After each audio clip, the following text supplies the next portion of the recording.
That's never how we've done it in the past, Jerry. You're literally just telling me this for the first time. You can't expect me to do something that I've never done before if you're just asking me to do it for the first time.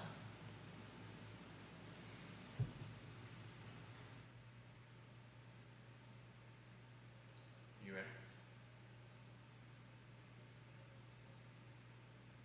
That's true. Are you ready?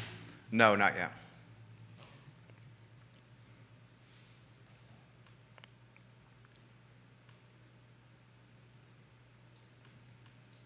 All right, guys, we're going to get started here in a matter of moments.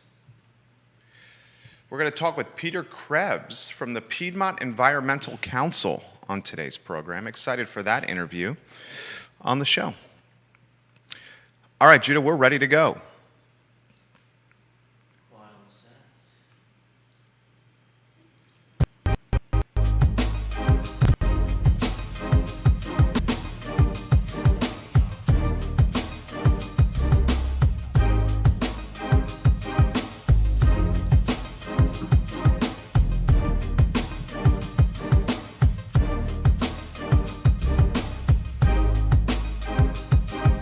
Good Friday afternoon and welcome to the I Love Seville show. Thank you for joining us on a glorious day to be alive across Charlottesville, Albemarle County, Central Virginia, the Commonwealth, the country, and the world. Judah Wickhauer is our fantastic director. Great to have him being the North Star writing today's ship. Peter Krebs will join us in about 5 minutes on today's program to talk quite a bit of stuff that's been in the news of late. I thought yesterday's program fairly strong, fairly impactful. Angela Lynn and Nancy Gill on yesterday's show. Nancy Gill, the one-time mayor of Scottsville. Angela Lynn, her husband, impacted by a bicycle accident in Albemarle County, in western Albemarle to be in fact, where he was on his bicycle on a windy road and he was going around a blind turn and ran into a parked mail truck, causing significant spinal cord injury to him and an injury that his family is managing now moving forward. Nancy Gill was the former mayor of Scottsville. She had a niece, a VMI graduate, who died from a bicycle accident in Henrico, Virginia. So a couple of things I want to highlight before getting to Peter Krebs. Two ideas that I thought were very realistic in Albemarle County, two ideas that were very realistic for Central Virginia from yesterday's interview were these, and these are realistic from a financial standpoint. Getting better signage across Albemarle and across Central Virginia when it comes to roads that are heavily trafficked by bicyclists, cyclists, pedestrians, and runners. We have some signage in Albemarle, but that signage allotment can certainly improve, and that's something that's not going to break the bank. I thought another idea that came from yesterday's interview that I think should be in the conversation would be creating a trail in Albemarle, and I'm not talking like a trail through the woods. I'm talking something like the Charlottesville Ale Trail or 151, the Blue Ridge Trail, kind of like a branded or marketed or advertised trail. And this trail is a roadway in Albemarle that's dotted by breweries and wineries. So you can start bicycling or walking or cycling or running along this trail, and you have various stops that are breweries and wineries. If we create such a trail and then we brand it and advertise it and market said trail, a commuter, a motorist, a cyclist, a runner will know this is the path, this is the trail, these are the roadway systems that cyclists and runners take to go from a brewery to a winery. And I think with the increased awareness for said trail, whatever we call it, motorists will also know we have to be careful on these roads because look, there's a little map here, there's a little pathway here that connects breweries and wineries Southern Albemarle, or breweries and wineries in Western Albemarle, or breweries and wineries in Western Albemarle into Nelson County. And we know as car drivers, as truck drivers, as motorists, that we could potentially come across bicyclists or cyclists or runners along these roadways and these paths.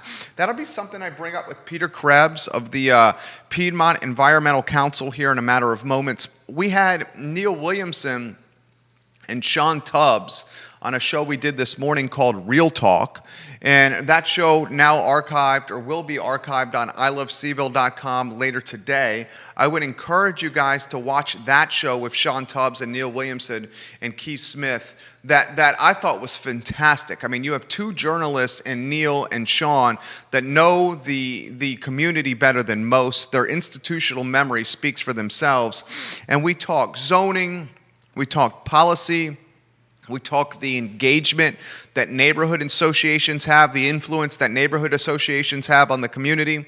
We put them in perspective from a Breezy Hill standpoint and the Glenmore Neighborhood Association, and from a Forest Lake standpoint and the density that was, lack of a better phrase, knocked down by the Forest Lakes Neighborhood Association.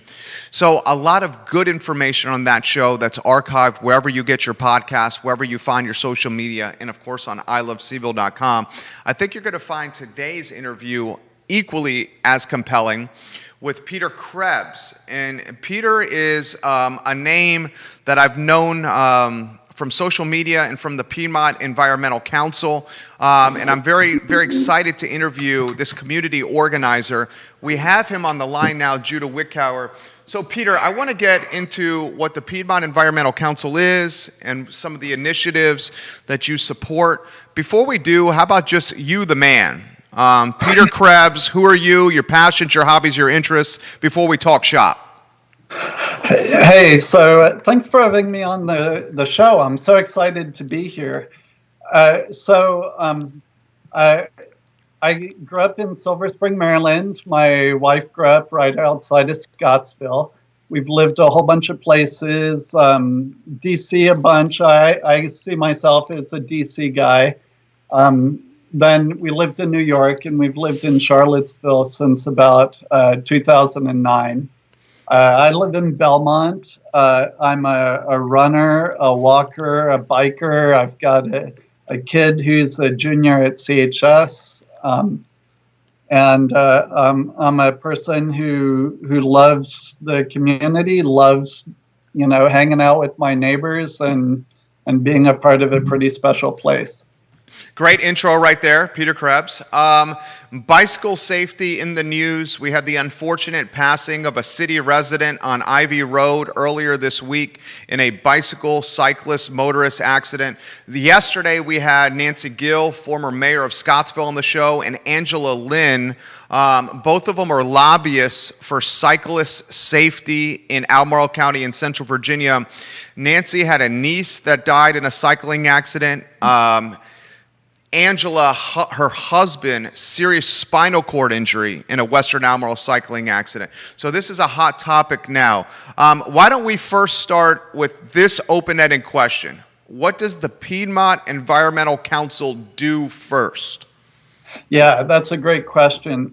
So the Piedmont Environmental Council is a nonprofit organization. We're about to enter our 50th year of doing good work in the community.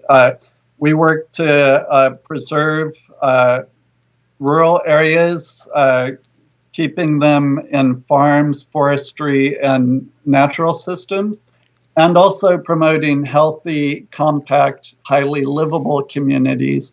So folks live in places like Charlottesville, the urban neighborhoods of Albemarle County, and leave the rural areas mainly for farming and forestry and environmental systems. And in order to have a really viable, vital, healthy place to live, we need to be well connected. We need everyday access to nature, and having it be easy and safe to get around without a car. So that's my main focus, is working on connectivity and smart land use in Charlottesville and urban Albemarle. Okay, so cycling, an aspect of this. Yes. I want to talk about transportation and improving the transportation as well. But first, let's talk cycling. It seems from the layman's perspective, that we have clearly marked bicycle lanes throughout the city of Charlottesville. Then once you get to this city-county line, which frankly no one really knows where that city-county line is, you start to see those clearly marked bicycle lanes disappear. And Angela, in fact, called it yesterday the county to nowhere from a bicycle lane standpoint. The show is yours, Peter. Yeah. So, I think there's a lot of work to do across the whole spectrum of urban and rural. In Charlottesville, the bike lanes are not as continuous as we might like. They ought to be protected, and I'm not rocking any boats by saying that. Everybody agrees that we need safe, protected infrastructure, and we need safe spaces in the rural area to ride. Now, it's a very common condition in America, and especially in Virginia, that where cities and counties meet are the worst, least safe places to ride. Partly because it's difficult for cities and counties to work together. That's, again, not rocking a boat to say it's not easy for Charlottesville and Albemarle to work together. And then also just partly because of the way America was settled. Now, we can't do anything really in the immediate term about putting the sprawl genie back in the bottle. But we can work on having better infrastructure and policy, and especially we can work to have it easier for the city, the county, and I might add UVA to work together. So that's a big focus of my work, and I could talk some more about the dynamics of that if you'd like to. I would love to talk about those dynamics. First, before we talk about the dynamics, we got some questions coming in about transportation. This is coming in from Laura. She says, Peter Krebs is an excellent guest to bring up on these topics. Can you ask Peter his take on transportation and whether or not this is something that should be much better solved with a public-private partnership as opposed to putting the onus on the municipalities? Awesome segue, and that gets right into the dynamics a little bit. So we need the city, county, and university to work together, but we also need the public and private sector to work together, and also different versions of what we mean when we talk about the private sector. So the private sector is businesses. That's organizations like my organization, or also your organization. It's also small businesses, large businesses, and regular people as well. And of course, infrastructure like roads and sidewalks, that's mainly the domain of the government. But we've been working with the city and the county to think about that a little bit differently. So one example of that is that a couple years ago, the Albemarle County's Economic Development Office made an arrangement with Brian Roy and with Willow Tree to redevelop the Woolen Mills site, which is a gorgeous, awesome place. But instead of giving them a huge tax break, they worked together on infrastructure to create a bridge over Moores Creek, which advocates have been working on for literally decades. So that is kind of an example of a public-private partnership, and it's one that's founded on a new idea of economic growth that starts with healthy, productive people, and it's working to beautiful effect in Woolen Mills. More comments coming in here for you, Peter. We'll get to these comments here in a matter of moments. I've been in this area for 21 years. And for 21 years, Peter, we've been talking about improved public transportation. And for 21 years, we've been talking about improved pedestrian, runner, and cycle safety in the area. Why does it seem, and maybe this is a misconception, why does it seem that there seems to be more of a priority within the city as opposed to Albemarle County that surrounds the city when it comes to pedestrian and bicycle safety? Yeah, so I think you would have a full spectrum of ideas about that based on who you talk to. But for me, it comes down to a couple of things. Number one, on a very fundamental level, Charlottesville is a city and it does its own infrastructure. So it's a lot more direct and slightly more immediate return from thought to execution. Whereas the county is relying on VDOT for its transportation. And also, VDOT is primarily an auto-centric, obviously, organization. Now, the county has recently added a bunch of money to its CIP for what they're calling quality of life enhancements, but I would call those infrastructure. So that's like having sidewalks on Avon Street. You're not seeing them yet, but they're being planned and they're badly needed. Same thing up on Rio Road. Getting Biscuit Run Park open and getting it well connected to the community. Those are city-like things that you're starting to see on the horizon with the county.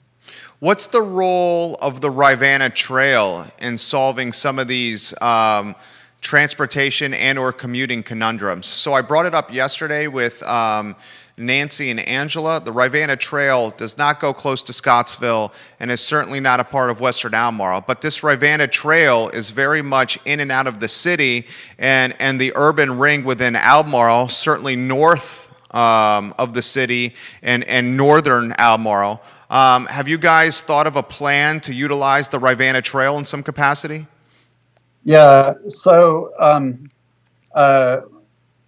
multiple levels of that. So the Rivanna Trail was conceived largely as a way to get away from town quickly. Like, imagine walking down to your block, into your block, and feeling like you're on the Appalachian Trail.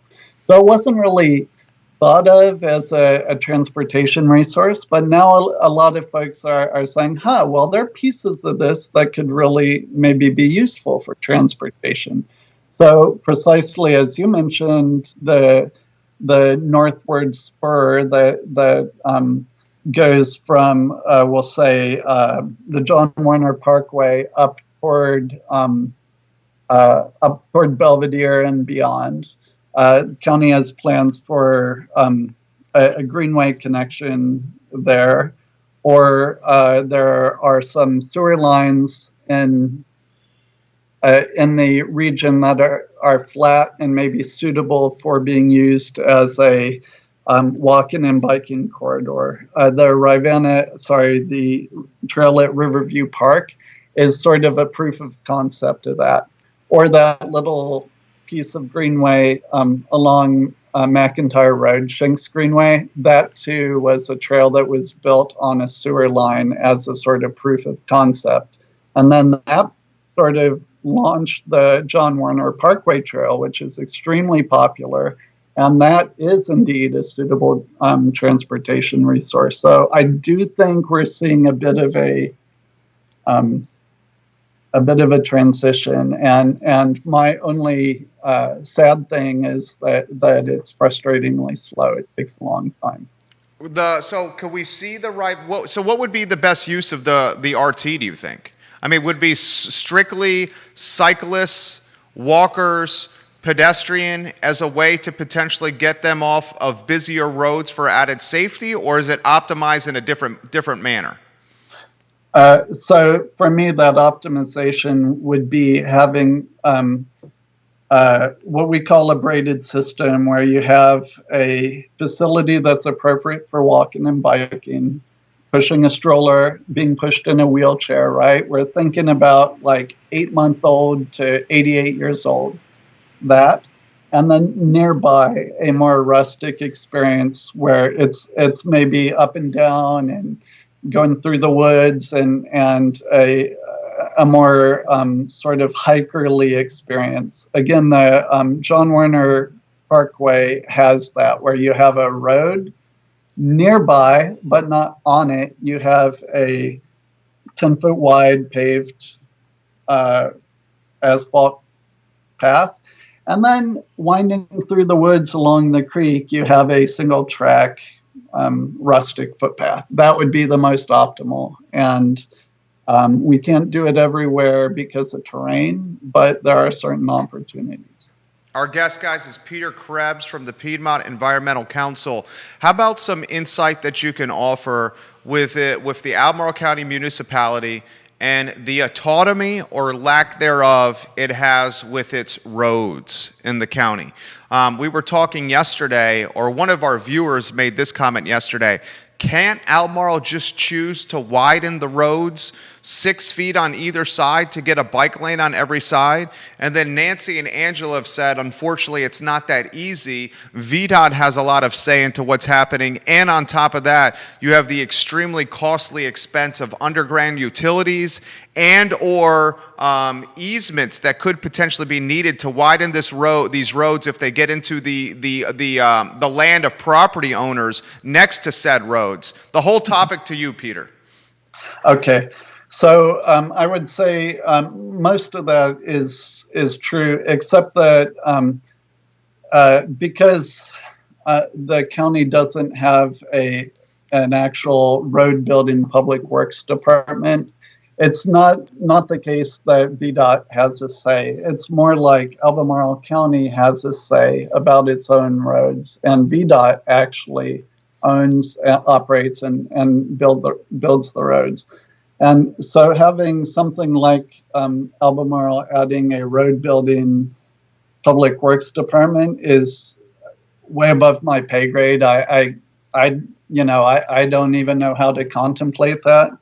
But what I will say from a cycling and walking and running perspective, what the county can do is having a robust portion of its CIP, which it's made a small good start, that is used to build off-road facilities, like I was talking about along Avon Street, like the path to Biscuit Run, like the Belvedere Trail.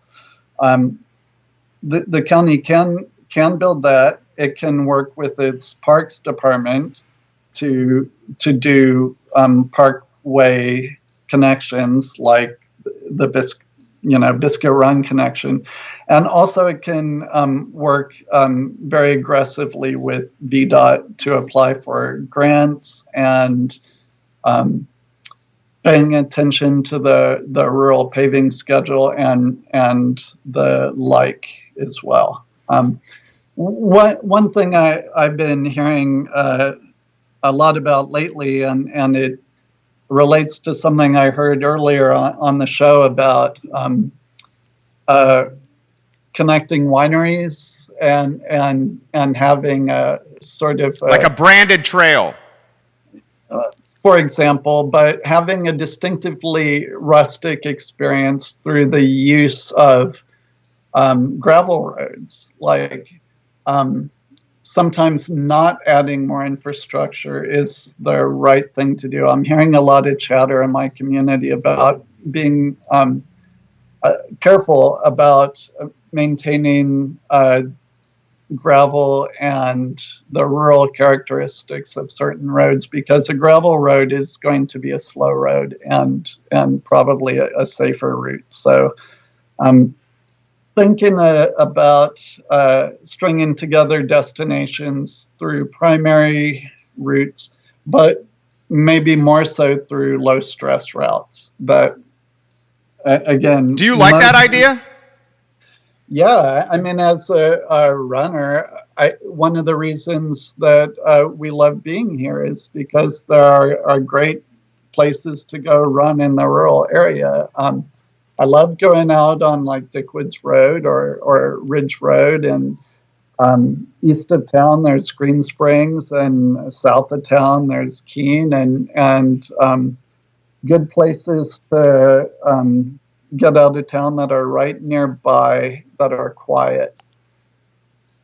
Our next step as a community is to make it easier to get to those destinations, hopefully just by walking out your door and jumping on your bike or throwing on your running shoes, rather than getting in your car to go meet your friends, to go for a walk. Like, that's a little bit absurd, and residents want something better than that.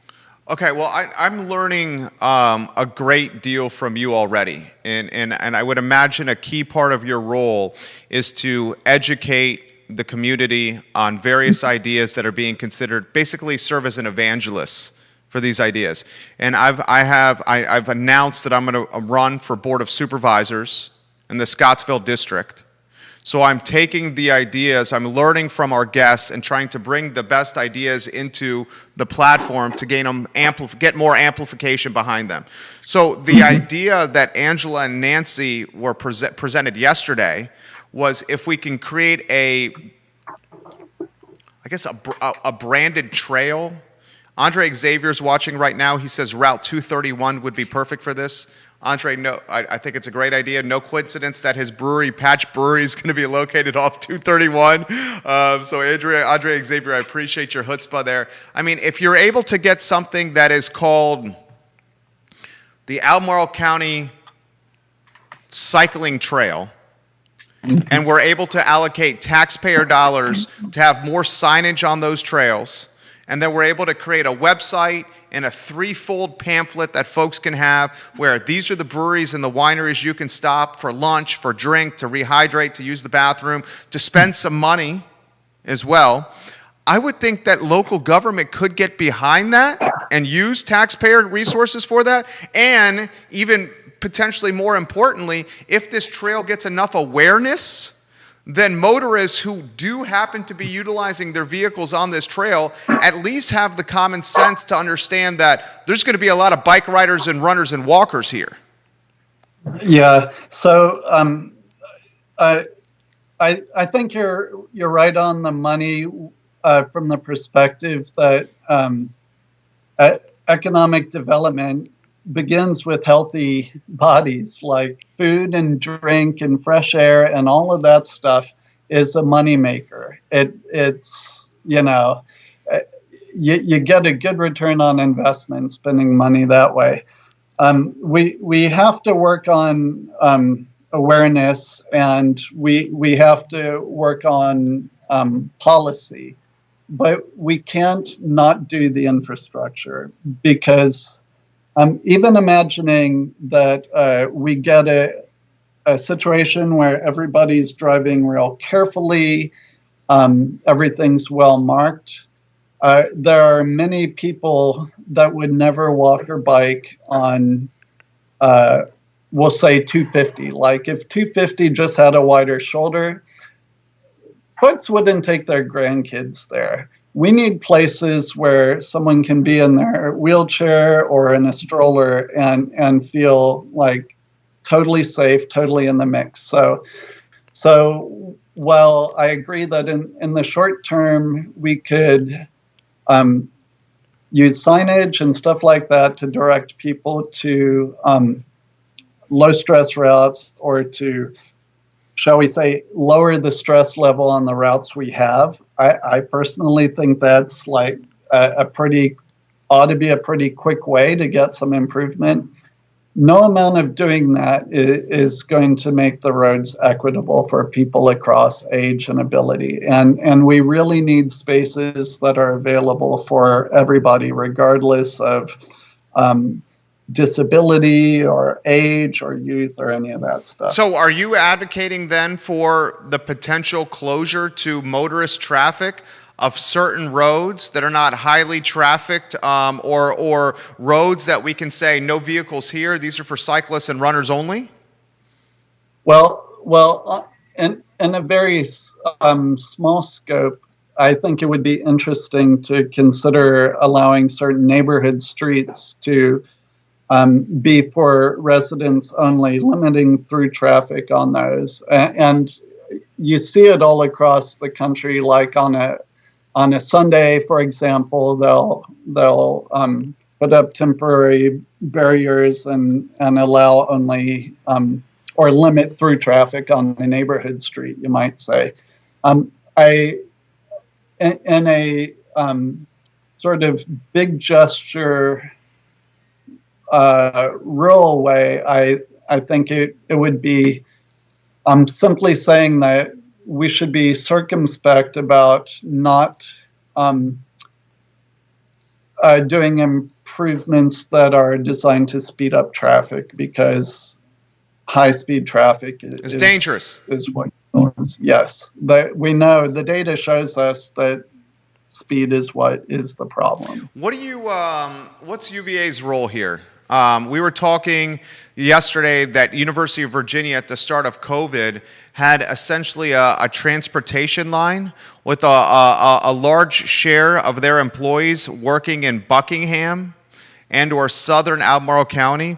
They were doing a van or bus service with stops in Buckingham, a stop in Scottsville to help get their team members to the university.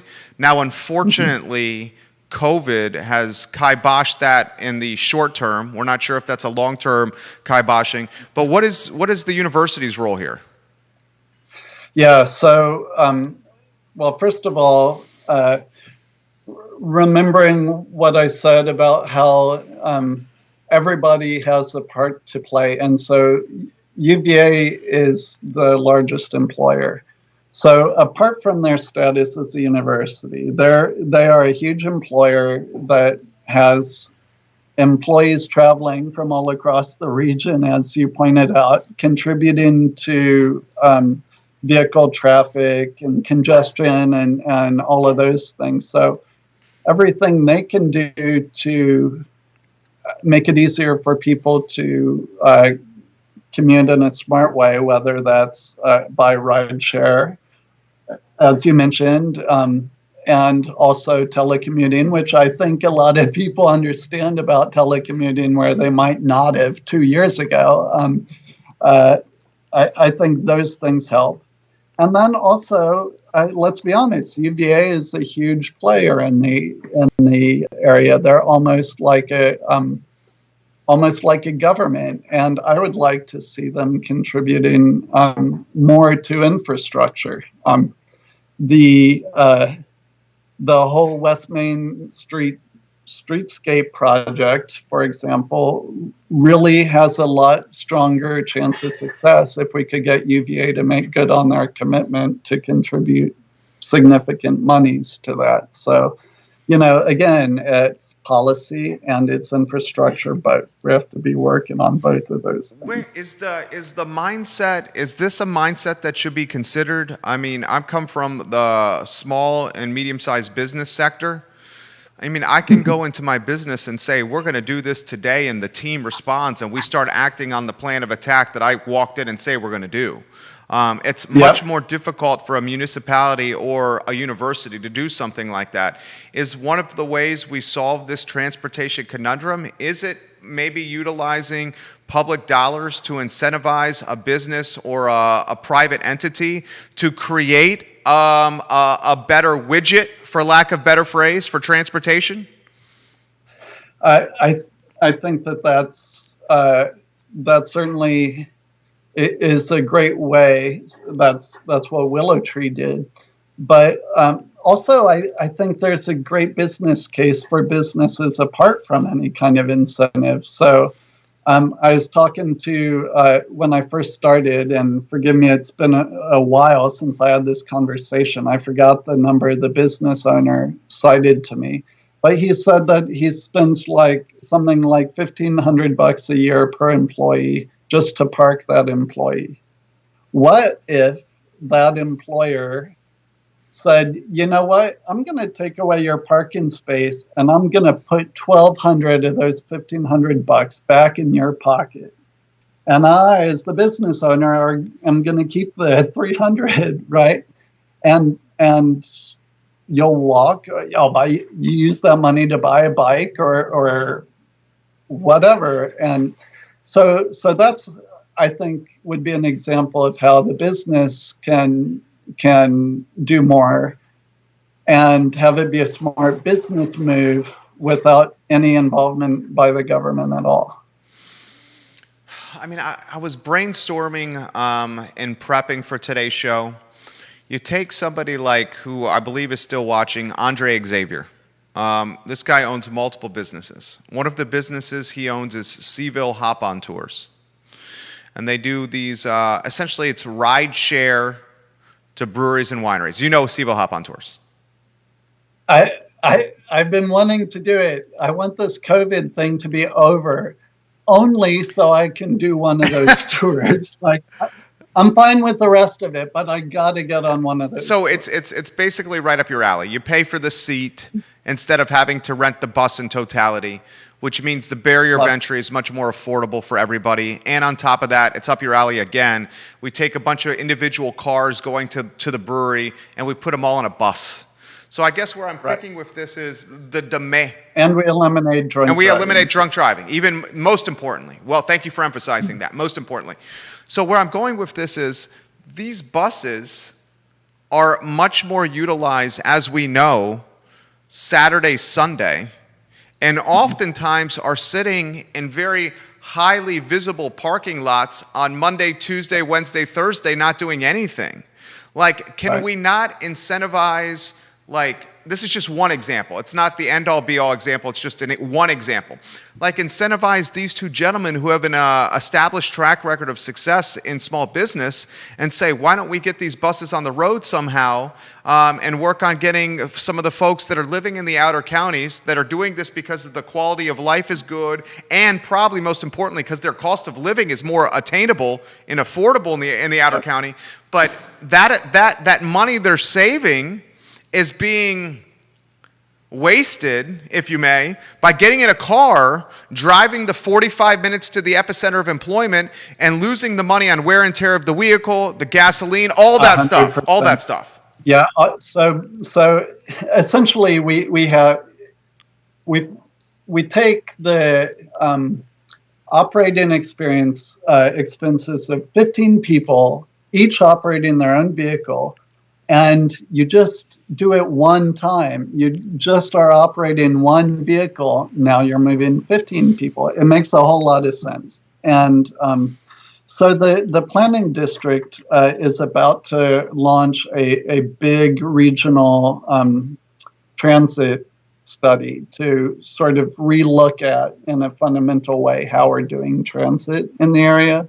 And I have to think that this, like, point-to-point style of transit, where you're going from, like, Crozes downtown to one drop-off point, like common start, common destination. I think that is going to be a part of the mix, in addition to the traditional transit, where it's like a line with multiple stops along the way. Like, I think both of those models make sense. And we're seeing it with Crozet. We saw it with 29 North. You mentioned the Buckingham one.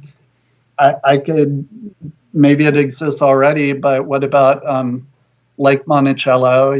There are certain common sources and common destinations where we could put a whole bunch of people together and just use one vehicle. And by the way, those buses typically have a rack, and you can throw your bike on it and get that final mile or whatever on your bike. I'm thoroughly enjoyed this interview. We're 32 minutes in here. I'm grateful for your time. I got a couple more questions that I want to learn from you. What is your take on the best use of Biscuit Run? I would love to see Biscuit Run open immediately. If not immediately, then as soon as possible. The county has a very ambitious master plan for for Biscuit Run Park. It sort of has a bit of many different things. It has some soccer fields. It has many trails. It has some areas that are left completely alone for nature. It has some wildflower meadows and that sort of thing. But it's a multi-million-dollar project, and it's going to take a while to implement. I would like for them to open it in the most basic way as soon as possible, and then work with volunteers and unroll the rest of the master plan over time. For me, open in a basic way means three things. It means having a gravel parking lot, not a fancy parking lot, a gravel parking lot, maybe with porta potties that are, again, upgraded in the future to vault toilets. It would be connected via a stream valley trail to Wegmans and the shopping center. Fifth Street Station. The rest of the city. Yeah, Fifth Street Station via an old roadbed that's already there. That's number 2. That's attainable. And number 3, also a trail connection to Hickory Street. So people in the 5th Street corridor, especially folks who live in Southwood, would also be able to get into Biscuit Run. Again, using trails that already exist and simply need upgrading by adding a bridge over a stream instead of a rock hop and that sort of thing.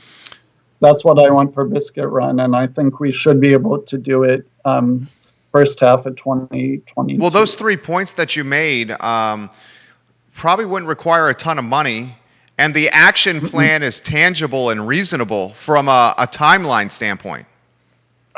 And not only is it not prohibitively expensive, the county's already allocated the money. The county has I think $1.5 or $1.8 million already allocated for a phase 0.5 of Biscuit Run Park. Just need to get it done. I got one more question, and then give you a final word for you to go anywhere you want here. How about Darden Tao Park? What's the best use here? That park seems to be being underutilized as well. Yeah, so Darden Tao is interesting because one of the things that I frequently rant and rave about is how most of the county's parks are in the rural area where it's a park you drive to. Biscuit Run is going to be different than that. Biscuit Run is going to be connected to neighborhoods. Darden Tao is already like that a little Are bit. Darden Tao, and I don't mean to interrupt you, are Darden Tao and Biscuit Run considered in the urban ring? Okay, yeah, they are. Yeah, they're inside the urban ring. And so Darden Tao is like could be a park for the Pantops residents, right? But I bet most Pantops residents get there because, again, not good sidewalks connecting. And it closes at dusk. Yeah. And Darden Tao also, I don't know if you've been to this place, but one of my favorite places to walk or run or ride my bike is the trail along the Rivanna River on the county side. It's called the Old Mills Trail. It begins at Darden Tao and follows the Rivanna Trail south and currently stops at the foot of Martha Jefferson Hospital, where we hope to add a pedestrian bridge. Eventually, that trail will continue south all the way to Milton, and that'll be exciting. That's a big-time trail system. Big time. That's like a total of, I think it is 7 miles total. Wow. All along the river. It'll be beautiful, hopefully in the not too distant future. So is the vision then someone who lives in Milton, Shadwell, or eastern Albemarle County can pick up that trail like around the Clifton and then walk that trail all the way to Freebridge? Yes, and from Freebridge, many possibilities from there, or onward to Darden Tao Park. So exciting. Really, really exciting. I love that idea. Yeah. Why aren't we doing Yeah. that? Well, that's a great idea. Oh, we're doing Okay. it. We're going to do it. When is that going to happen? Not all the pieces are quite in line, but next couple of years. So as you may know, the Clifton Inn is Massive remodel and renovation project. yeah, remodel and a rezoning. And since I don't work for the county, I can say this: I would love for the Clifton Inn to proffer some land for a parking lot that would be a trailhead for this trail, and would be again a great economic benefit for the Clifton Inn. Like, I would love to be able to ride my bike to the Clifton Inn. I would take my out-of-town guests. I would have my out-of-town guests just go stay at the Clifton Inn, and then you can ride your bike to have dinner with me and my wife. Like, it's perfect. And it's like, we're right there. We're so close. We just need to make that extra step. I love this guy. I love Peter Krebs and what he's saying on this show here. And to give some background on the Clifton guys, they're adding more rooms. They're adding a music venue, and they're adding a miniature conference center to the Clifton Inn. So it's very much going to be... And glamping. Yeah, and glamping, and high-end camping. He's exactly right. So this is very much going to be this little epicenter of like fun and food and business during the week and live music, and having some kind of trail system that connects eastern Albemarle County, where I live, to the urban ring. And heck, he's exactly right. Once you take that path, once it's done, from eastern Albemarle County and Milton to Freebridge, you can hop on the RT with a hop, skip, and a jump, or you can just go down 250 or up High Street to get to downtown. So the world is really your oyster at that point. Dude, I got to get you back on this show. You are... Hey, there's one more piece that I don't want to, jank your whole show. Oh, please do. The whole show is you. There's another piece to that makes it even better. So we didn't even talk about the river itself. There's right now there's a very primitive canoe takeout there.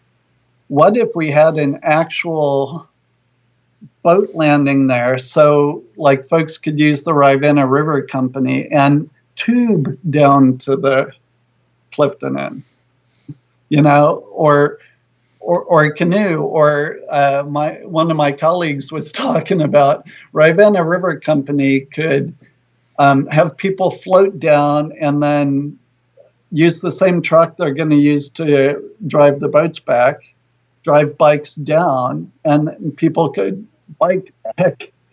So it would be like a boat biking loop. It would be awesome. It would almost be like, is the word gondola? Almost like a mini gondola system here. That's a topic for a different show here. I want to give you... You are an entrepreneur. That would be... Well, I mean, I always envision kind of like an elevated, almost ski lift scenario in Charlottesville, Albemarle County, where we could get folks in almost like... what are they called on a ski? You know what I'm talking about, those oh, yeah, I know elevated cars. Yeah. It's way, way, way down the road. All right, so anywhere you want to go, Piedmont Environmental Council, Peter Krebs, anything that's important to you, the show is yours, sir. Yeah, so one of the ways that we're working to bridge this gap of like government, different kinds of organizations working together, we formed a group that's called the Piedmont Mobility Alliance, which is a coalition of groups ranging from, Centera Martha Jefferson's part of it, my organization, the Ravenna Trails Foundation, the Trail Runners, Wegmans, City, County, University. It's like this forum where we're working together to promote active lifestyles. And I'll go into the chat for this show, and I'll post a link to that in there. Piedmont Mobility Council, we're meeting on Thursday, April 29th. I'll post a link to that. And then May is Bike Month as well. and we'll be having an event called Cycling for Sustainable Cities, and that's on Friday, May 7th on Zoom, and I'll post a link for those as well. And as well as a couple of ways for people to get involved. They could join my mailing list. They could join the Mobility Alliance. They could sign a petition supporting the Regional Bicycle Pedestrian Plan and learn more. Well, I'll tell you what, if you send those links to the Facebook message chain that you and I are chatting with, we're airing this show on 15 Facebook pages, 15 Twitter accounts, 15 Instagrams, LinkedIn. So the best way would be is if Judah gets that content from the messenger, and then he can aggregate it in each of the areas that the show is aired and archived on. Awesome, that's perfect. So that way, I mean, I can read off some URLs, but I think people want something clickable. That they can see, 100%. Yeah, exactly. But the main URL, and I will read this one off, is pecva.org. That's PECVA.org/Seville Greenways, all one word. That's the HQ to get all the info. Okay, and Judah got that. He's writing that down now. All right, hey, you're a joy and a breath of fresh air to interview. May I reach out to you in the future about these topics? Yeah, I'd love to. And I was also thinking it would be cool if you want to dig. We could talk general like we did, but if you ever want to dig deep on a specific question, I could also bring some friends that are experts on those deep topics. If you're ever, I would love to. Ever interested. Like, there are people who know way more about rural cycling than I do, and we could hear straight from them if you want. I would love to do that, and everyone's whatever everyone's comfortable with. We could host a 4-person in-person roundtable where we're all about 7 feet apart. And then do it all in person and just have like a conversation, like 4 people at a coffee shop or at the bar talking about this topic. That would be so cool. I love it. Me too. I love it too. Peter, thank you for the time. Awesome. Yeah, thank you. And, Bike Seville. I appreciate you. Yeah, you all too. Right, thank you. Peter Krebs, guys. Piedmont Environmental Council. Good show today. The show's going to be archived on iloveseville.com. What we're trying to do with the platform is we're trying to bring topics to the forefront with experts in those topics. That's all we're trying to do. And the long-form content that we have, this long-form platform, allows us to really dig deep into stuff without having to worry about a commercial break or a 30-second soundbite, or 30 seconds allotted to a story, or 18 inches or 20 inches to a newspaper story. It really offers unlimited potential. We will continue doing this on the I Love Seville network. It's a weekend. I encourage everyone to keep it local, to stay safe, to support the businesses and the community members here that make the community special. And I'm really, really, really liking this idea of creating a cycling, pedestrian, runner, road system, trail system, pathway system that is advertised, branded, marketed, that creates safety for the cyclists, runners, and walkers, that drives incremental revenue for the breweries, the wineries, the eateries that are on this branded trail. That could be a trail or a branded mechanism that is a mid-Atlantic draw, North Carolina, Northern Virginia, Tennessee. People put their bikes on their cars. They come over here and say, for 2 to 3 days, we're going to hype on this Central Virginia cycling ale trail, or this Albemarle County cycling beer and wine trail, and we're going to ride our bikes, or we're going to walk in our tennis shoes from Ragged Mountain Running Shop or for wherever, and we're going to go from brewery to winery to eatery to brewery to winery to eatery, and then back to our bed and breakfast, and we're going to do it while on our bicycles. The focus on sports tourism, and I think this falls under that sports tourism umbrella, is not being prioritized enough in the county. And that's something that I'm going to commit myself to doing here through the network and through the plans to run for Board of Supervisors. Next week is already full with guests. I'm excited for you to join us on the I Love Seville Network. Next week, remember Women Changing Our World, 10:15 a.m. on Monday with Kelly Jackson and Jamie Schwartz, and then the I Love Seville show at 12:30 on Monday. You guys have a good weekend. Take care.